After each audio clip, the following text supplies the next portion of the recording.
മൈസൂർ ഭരണത്തിന് മുൻപുണ്ടായിരുന്ന സാമൂഹിക വ്യവസ്ഥിതി തന്നെ ബ്രിട്ടീഷുകാർ വീണ്ടും പുനഃസ്ഥാപിച്ചപ്പോൾ മാപ്പിളമാർക്കിടയിൽ അത് വലിയ നിരാശയും അമർഷവും ഒക്കെ സൃഷ്ടിച്ചിരുന്നു. പിന്നീടുള്ള കാലത്തെ മാപ്പിള മേഖലയുടെ പ്രതിഷേധങ്ങൾക്കും പലയിടത്തും അത് കലാപമായി രൂപപ്പെടുന്നതിനുമൊക്കെ പ്രധാന കാരണമായി ഈ ഒരു സംഭവത്തെ പറയാം. ഏതായാലും 1792-ഇപ്പുറം ബ്രിട്ടീഷ് ഈസ്റ്റ് ഇന്ത്യ കമ്പനി മലബാറിൽ അധികാരം ഏറ്റെടുത്തതോടെ മാപ്പിളമാരുടെ സാമൂഹികവും സാമ്പത്തികവും രാഷ്ട്രീയവുമായ പ്രാധാന്യം വീണ്ടും കുറഞ്ഞു തുടങ്ങി. ഇതിനെതിരെയുണ്ടായ അമർഷവും നിരാശയുമൊക്കെ 19-ാം നൂറ്റാണ്ടിലുടനീളം പല കാലങ്ങളിലായി മാപ്പിളമാരുടെ നേതൃത്വത്തിലുള്ള ഒരു പറ്റം സായുധ കലാപങ്ങളായി കൂടി മാറുകയുണ്ടായി. പൊതുവിൽ ഇതിനെയൊക്കെ മാപ്പിള ലഹളകൾ എന്ന നിലയിലാണ് വിശേഷിപ്പിക്കുന്നത്. ഇത്തരത്തിൽ രൂപപ്പെട്ട ഒട്ടനവധി അസ്വസ്ഥതകളെ ആദ്യം തള്ളിക്കളഞ്ഞിരുന്ന ബ്രിട്ടീഷ് പിന്നീട് അതിനെ അടിച്ചമർത്താനും അതിൻ്റെ കാരണങ്ങൾ തേടി റിപ്പോർട്ടുകൾ സൃഷ്ടിക്കുന്നതിനും പ്രത്യാഘാതങ്ങൾ എന്തൊക്കെയെന്നും അതിനെയൊക്കെ പരിഹരിക്കുന്നതിനായി പല നടപടികളുമൊക്കെ എടുത്തതായി കാണാം. 1836 മുതൽ 1853 വരെയുള്ള ചുരുങ്ങിയ കാലത്ത് ഏതാണ്ട് 22ഓളം മാപ്പിള ലഹളകൾ നടന്നതായി ബ്രിട്ടീഷ് രേഖപ്പെടുത്തലുകളുണ്ട്. ഇതിനെ തുടർന്ന് അറസ്റ്റുകൾ, നാടുകടത്തൽ, വലിയ പിഴകൾ, ആയുധങ്ങൾ പിടിച്ചെടുക്കൽ എന്നിവയിലൂടെയൊക്കെ ബ്രിട്ടീഷ് നടപടികൾ കർശനമാക്കിയപ്പോൾ ഇത്തരം സംഭവങ്ങളൊക്കെ കുറഞ്ഞു തുടങ്ങി. എന്നാൽ പിന്നീടുണ്ടായ ലഹളകൾ എന്നതൊക്കെ കൂടുതൽ തീവ്രതയേറിയ ലഹളകളായിരുന്നു എന്നതും കാണണം. 1821 മുതൽ 1921 വരെയുള്ള 100 വർഷത്തിൽ, അഥവാ 1921 മലബാർ കലാപം വരെയുള്ള കാലത്ത് മലബാറിൽ ഏതാണ്ട് 51 ലഹളകൾ ഉണ്ടായി എന്നാണ് കണക്ക്. ഇത്തരത്തിലുള്ള ലഹളകൾക്ക് പല കാരണങ്ങളും കണ്ടെത്താം. പ്രത്യേകിച്ച് ആ കാലത്ത് ബ്രിട്ടീഷ് റിപ്പോർട്ടുകൾ അനുസരിച്ച് ഇവയിൽ മിക്കതും കൃത്യമായ ഒരു മാതൃകയിലോ ആസൂത്രണത്തിലോ ഉണ്ടാവുന്ന ലഹളകളായിരുന്നില്ല. പകരം ചില കാരണങ്ങൾ ഉണ്ടാവുകയും അതിൽ നിന്ന് പെട്ടെന്ന് പൊട്ടിത്തെറിക്കുന്ന പ്രശ്നങ്ങളുമായിരുന്നു. എങ്കിലും ഈ കലാപങ്ങളിൽ പങ്കെടുത്തവർക്ക് പൊതുവായ ചില രീതികളുണ്ട്. ജന്മികളെയും അവരുടെ മേഖലകളെയും ആക്രമിക്കുക, അവരുടെ വസ്തുവകകൾ ആക്രമിക്കുക, ബ്രിട്ടീഷ് സൈന്യത്തോട് ഏറ്റുമുട്ടുക, അവസാനം വരെ പോരാടി മരിക്കുക എന്നതൊക്കെ പൊതുവായി കാണാവുന്നതാണ്. വിശ്വാസത്തിന് വേണ്ടിയുള്ള മരണം സ്വർഗം ഉറപ്പാക്കുമെന്ന തോന്നലും ഇത്തരം നടപടികൾക്ക് കാരണമാണ്. ഈ ലഹളകളിൽ മാപ്പിളമാരിലെ വളരെ ചെറിയൊരു വിഭാഗം മാത്രമാണ് പങ്കെടുത്തിരുന്നത്. എങ്കിലും അത് സമുദായത്തിനാകെ ദോഷകരമായി ബാധിക്കുകയുണ്ടായി. സ്വാഭാവികമായും ഇത്തരം നടപടികൾക്കെതിരെ സമുദായത്തിനുള്ളിൽ നിന്ന് തന്നെ വിമർശനങ്ങൾ ഉയർന്നു വരേണ്ടതും ആവശ്യമായിരുന്നു. കലാപബാധിത പ്രദേശങ്ങൾക്ക് പുറത്തുള്ള മേഖലയിലുള്ള മാപ്പിളമാർ ഇത്തരം നടപടികളെ എതിർത്ത് തന്നെയാണ് ജീവിച്ചത് എന്നും കാണാം. പലരും ബ്രിട്ടീഷുമായി സഹകരിക്കുക പോലും ചെയ്തു. എങ്കിലും ലഹളകൾക്ക് നേതൃത്വം നൽകിയവരെ സമുദായത്തിലെ വലിയൊരു വിഭാഗവും ആദരവോടെയാണ് കണ്ടിരുന്നത്. 1844 മഞ്ചേരി കലാപത്തിലൊക്കെ എല്ലാത്തരം കാരണങ്ങളും അതിന് കാരണമാകുന്നുണ്ട് എന്ന് റിപ്പോർട്ടുകൾ നോക്കിയാൽ കാണാം. ഈ ഒരു കാലത്ത് മാപ്പിളമാരുടെ പ്രശ്നങ്ങൾ പരിഹരിക്കുന്നതിനായി ബ്രിട്ടീഷ് കാര്യമായ ഇടപെടലുകളും നടത്തിയില്ല.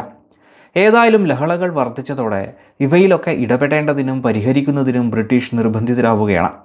അങ്ങനെയാണ് മലബാറിലെ സാഹചര്യം പഠിക്കാനായി TL സ്ട്രേഞ്ചിൻ്റെ നേതൃത്വത്തിൽ ഒരു കമ്മീഷനെ നിയമിക്കുന്നത്. 1852 സമർപ്പിച്ച ഈ റിപ്പോർട്ട് പൊതുവിൽ ഒരു അടിച്ചമർത്തൽ നയം ഉള്ളതായിരുന്നു. അതിനെ തുടർന്ന് ഈ രീതിയിൽ തന്നെ വേണമെന്നും മറ്റൊരു ഭാഗം മതപരമായ സഹിഷ്ണുത ആവശ്യമാണെന്ന രീതിയിൽ ബ്രിട്ടീഷ് ഉദ്യോഗസ്ഥർ തന്നെ രണ്ട് തട്ടിലാവുകയുണ്ടായി. എങ്കിലും പലതും മാപ്പിള ആക്റ്റുകളിൽ ഉൾപ്പെടുത്തുകയും പ്രശ്നക്കാർക്ക് നേരെ അടിയന്തര നടപടിയെടുക്കാനും നീക്കങ്ങൾ ആരംഭിച്ചു.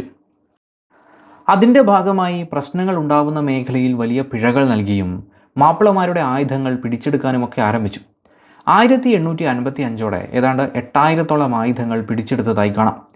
ഇതിനിടയിൽ കോഴിക്കോട്ടെ ബംഗ്ലാവിൽ വെച്ച് ജില്ലാ മജിസ്ട്രേറ്റായിരുന്ന HV കൊണോലിയെ ചില മാപ്പിളമാർ ചേർന്ന് വധിക്കുകയുണ്ടായി. ഇത് ബ്രിട്ടീഷ് മാപ്പിള സംഘടനത്തിലെ പുതിയൊരു അധ്യായത്തിനും വഴി തുറന്നു.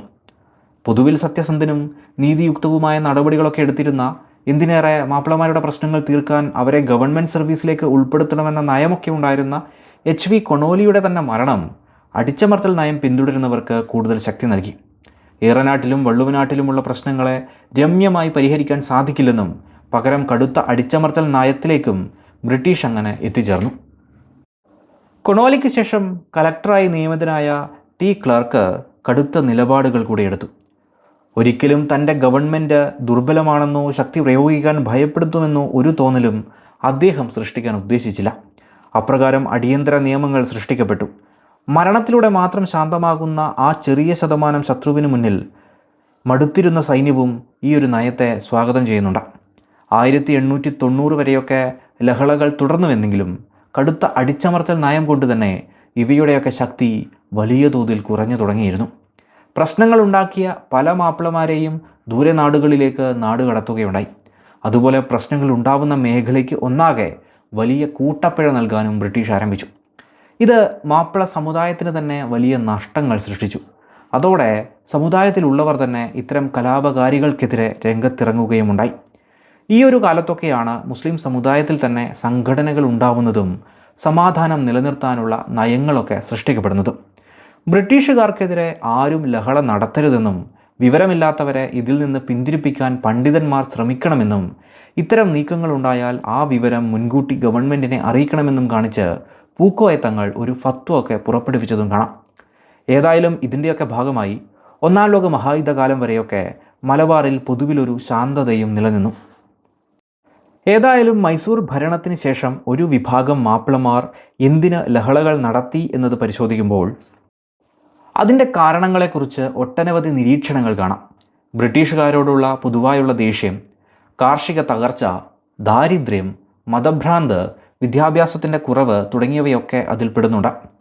ഇത്തരത്തിലുള്ള പല കാരണങ്ങൾ കൂട്ടിച്ചേർത്ത് മലബാറിലെ നിരന്തരമായ അസ്വസ്ഥതകൾക്ക് വഴി തുറന്നു എന്നത് തന്നെ.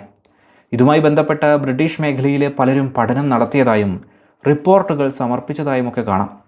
ചിലരതിൽ ദാരിദ്ര്യം, മതഭ്രാന്ത് എന്നീ സാധ്യതകൾ കൂടുതലായി പറഞ്ഞു വയ്ക്കുന്നുണ്ട്. ചിലർ അടിമത്തവും കടുത്ത ദാരിദ്ര്യവും എന്ന നിലയിലും പറഞ്ഞു വയ്ക്കുന്നു. പ്രശസ്തനായ വില്യം ലോഗനൊക്കെ കാർഷിക പീഡനങ്ങളാണ് ഈ പ്രശ്നങ്ങളുടെയൊക്കെ അടിസ്ഥാന കാരണം എന്ന നിലയിലാണ് പ്രസ്താവിച്ചിട്ടുള്ളത്. ബ്രിട്ടീഷ് കോടതികളുടെ സഹായത്തോടെ ജന്മികൾക്ക് ലഭിച്ച കുടിയൊഴിപ്പിക്കൽ, വാടക കൂട്ടൽ അധികാരങ്ങൾ ഈ മേഖലയിൽ ലഹളകൾക്ക് കാരണമാകാൻ സാധ്യതകൾ വർദ്ധിപ്പിച്ചു എന്നും കാണാം. ഇതിൻ്റെയൊക്കെ ഭാഗമായിട്ട് കർഷകർക്ക് അനുകൂലമായ ചില നിയമങ്ങളും 1890 കാലത്ത് ബ്രിട്ടീഷ് കൊണ്ടുവരികയുണ്ടായി. ലഹളകളിൽ പ്രധാനമായി പറയുന്ന മറ്റൊന്നാണ് മതം എന്ന ഘടകം. ബ്രിട്ടീഷുകാരുടെ റിപ്പോർട്ടുകൾ അനുസരിച്ച് നോക്കിയാൽ പലരും ഇതിന് മതവുമായി ബന്ധമുണ്ട് എന്ന് പറയുന്നുണ്ട്. ചില മാപ്പിള മതനേതാക്കളുടെ മോശം സ്വാധീനവും ചിന്താഗതികളും ആ മേഖലയിലെ ജനതയെ മോശമായി ബാധിക്കുന്നുണ്ട് എന്ന് പറയുന്നുണ്ട്. 1822 ജഡ്ജ് ബാബർ പറഞ്ഞത് വിവരമില്ലാത്തവരും സ്വാർത്ഥരുമായ ചില പുരോഹിതന്മാരുടെ തെറ്റായ ബോധവൽക്കരണമാണ് ഇതിന് കാരണമെന്ന നിലയിലാണ്. പിൽക്കാലത്ത് മാപ്പിളപ്പാട്ടുകളിലൊക്കെ ലഹളകളിൽ പങ്കെടുത്തവരെ പുകഴ്ത്തിയൊക്കെ നിർമ്മിതികൾ കാണാം. അതിശയോക്തി നിറഞ്ഞ കഥകളും മറ്റുമൊക്കെ സമൂഹത്തിൽ കൂടുതൽ വ്യാപനവും നൽകുന്നുണ്ട്. ഏതായാലും അതും ഒരു ഘടകമായി ബ്രിട്ടീഷ് റിപ്പോർട്ടുകൾ പറഞ്ഞു വയ്ക്കുന്നു. കലക്ടർ ഇൻസിൻ്റെ അഭിപ്രായ പ്രകാരം കാർഷിക അസംതൃപ്തി, കടുത്ത ദാരിദ്ര്യം, മതഭ്രാന്ത് എന്നിവയെല്ലാം പരസ്പരം സ്വാധീനിച്ച ഘടകങ്ങൾ എന്ന നിലയിലാണ്. ചുരുക്കിയാൽ തങ്ങൾ അടിച്ചമർത്തപ്പെടുകയാണെന്ന തോന്നൽ, ദാരിദ്ര്യം, അവിടെയുണ്ടായ മതപരമായ ഇടപെടലുകൾ എന്നിവയൊക്കെ ലഹളകളുടെ കാരണമായി എന്ന് പറയാം. മുസ്ലിം മേഖലകൾക്ക് പൊതുവെ കഷ്ടതകൾ എന്ന് പറയുന്ന 1800കൾക്കിപ്പുറം ഹിന്ദുക്കളിലെ താഴ്ന്ന തട്ടിലുള്ളവരുടെ ഇസ്ലാം മതത്തിലേക്കുള്ള മാറ്റം തുടർന്നിരുന്നു. പലപ്പോഴും മാപ്പിളമാരേക്കാൾ ദുരിതം അനുഭവിച്ചിരുന്നത് ഈ താഴ്ന്ന ജാതിക്കാരായിരുന്നു എന്നും പറയാം. അടിമ സമ്പ്രദായവും ഈ മേഖലകളിൽ ഉണ്ടായിരുന്നുവല്ലോ. ജന്മികുടിയാൻ വ്യവസ്ഥയിൽ താഴ്ന്നവരായി കുടിയാന്മാരും അടിച്ചമർത്തൽ കടുത്ത രീതിയിൽ നേരിട്ടിട്ടുണ്ടാവും. ഏതായാലും ചെറുമർ, പുലയർ തുടങ്ങിയ പല മേഖലയിലും വ്യാപകമായ മതം മാറ്റം നടന്നിരുന്നു എന്ന് കാണാം. 1831, 1851 കാലത്ത് മാപ്പിളമാരുടെ ജനസംഖ്യ വളർച്ച തന്നെ 42.8% ഉയരുന്നുണ്ട്. ഈ ഒരു കാലത്ത് ചെറുമർ വിഭാഗത്തിൻ്റെ ജനസംഖ്യയിൽ അമ്പരപ്പിക്കുന്ന കുറവ് സംഭവിച്ചതായും കാണാം. അതുപോലെ തീരമേഖലയിലും മത്സ്യത്തൊഴിലാളി വിഭാഗങ്ങൾ വ്യാപകമായി ഇസ്ലാം മതത്തിലേക്ക് മാറുന്നതും തുടർന്നു പോന്നിരുന്നു. 1871 മുതൽ 1911 വരെയുള്ള 40 വർഷത്തിനിടയിൽ ഹിന്ദു ജനസംഖ്യ 23% വർദ്ധിച്ചപ്പോൾ മാപ്പിള ജനസംഖ്യ ഏതാണ്ട് 64% വർദ്ധിച്ചതായാണ് കണക്ക്. പാശ്ചാത്യ മേഖലകളെയും അവരുടെ നയങ്ങളെയും എതിർത്തിരുന്ന ഇസ്ലാം മേഖല ഒരു കാലം വരെ അതേ രീതിയിൽ തുടർന്നെങ്കിലും പിൽക്കാലത്ത് അതിലെ ചില ഘടകങ്ങളെ അംഗീകരിക്കുകയും നടപ്പാക്കുകയും ഒക്കെ ചെയ്യുന്നുണ്ട്. വിദ്യാഭ്യാസ വഴികളിലൊക്കെ അത് കാണാം. അതേ കാലത്തോടെ മലബാറിൽ നിന്ന് മാപ്പിളമാർ പലയിടത്തേക്കും കുടിയേറുകയും അവിടെ ജീവിത വഴികൾ കണ്ടെത്തുന്നുമുണ്ട്. അതുപോലെ മരക്കച്ചവടത്തിലും മാപ്പിളമാരുടെ പ്രധാനമായ പങ്ക് കാണാം. ബിസിനസ് ആവശ്യങ്ങൾക്കായി മുസ്ലിം മേഖല ബ്രിട്ടീഷുകാരുമായി ഇടപഴകിയതും വിദ്യാഭ്യാസത്തിൽ മുസ്ലിം മുന്നേറ്റം ഉണ്ടായതുമൊക്കെ മാറ്റത്തിൻ്റെ തുടക്കം കൂടിയായിരുന്നു. അപ്പോഴും വലിയൊരു വിഭാഗം അടിസ്ഥാന മുസ്ലിം ജനതയും പഴയ രീതിയിൽ തന്നെയാണ് തുടരുന്നത് എന്നും കാണാം. പാശ്ചാത്യ രീതികളെ അവർ എതിർക്കുന്നുമുണ്ട്. ഒന്നാം ലോക മഹായുദ്ധം കഴിഞ്ഞതോടെ ലോകത്ത് വലിയ മാറ്റങ്ങൾ സംഭവിക്കുകയും ലോകക്രമം തന്നെ മാറി മറിയുകയും ഉണ്ടായല്ലോ. ഈ ഒരു കാലത്തിന് ശേഷം വലിയ വിഭാഗം മാപ്പിളമാർ കൂടുതൽ പിന്നോട്ട് പോവുകയാണ് ഉണ്ടായത് എന്നും പറയാം.